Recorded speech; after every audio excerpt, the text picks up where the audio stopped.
પાટણ જિલ્લાના રાંધનપુર તાલુકા પંચાયત કચેરી ખાતે રાંધનપુર તાલુકામાં ફરજ બજાવતા તમામ તલાટી કમ મંત્રીઓની બેઠક યોજાઈ હતી, જેની અંદર હોદ્દેદારોની બિનહરીફ વરણી કરવામાં આવી હતી, જેમાં તાલુકાના તમામ તલાટી કમ મંત્રીઓ ઉપસ્થિત રહ્યા હતા.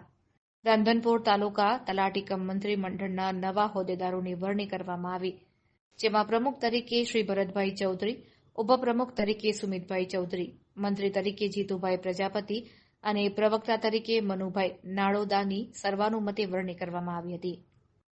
આ પ્રસંગે તમામ તલાટીઓની અંદર બિનહરીફ વરણી કરવામાં આવતા ખુશીનો માહોલ છવાયો હતો. રિપોર્ટર ચેતન પંચાલ, પાટણ. આજરોજ ભરાયેલ અમારા રાધનપુર તાલુકાની તલાટી સહ મંત્રીઓની મિટિંગની અંદર સર્વાનુમતે મારી પ્રમુખ તરીકે વરણી થયેલી છે તથા ઉપપ્રમુખ તરીકે જીતુભાઈ પ્રજાપતિ તથા નાણામંત્રી તરીકે રમેશજી ઠાકોર, સલાહકાર તરીકે અને જિલ્લા સદસ્ય તરીકે રેવાભાઈ અને ગઢવી સાહેબ ચાલુ સ્થિતિમાં જ છે અને ઉપપ્રમુખ તરીકે સુમિતભાઈ ચૌધરીની નિમણૂક થયેલી છે.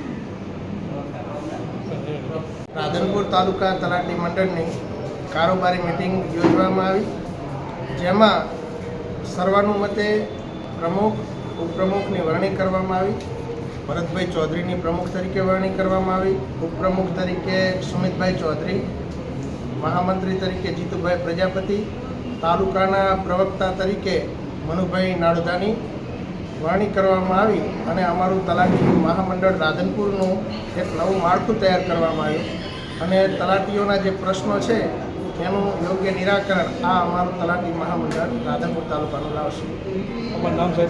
શક્તિદાન ગઢવી, તલાટી નાની પેઢી.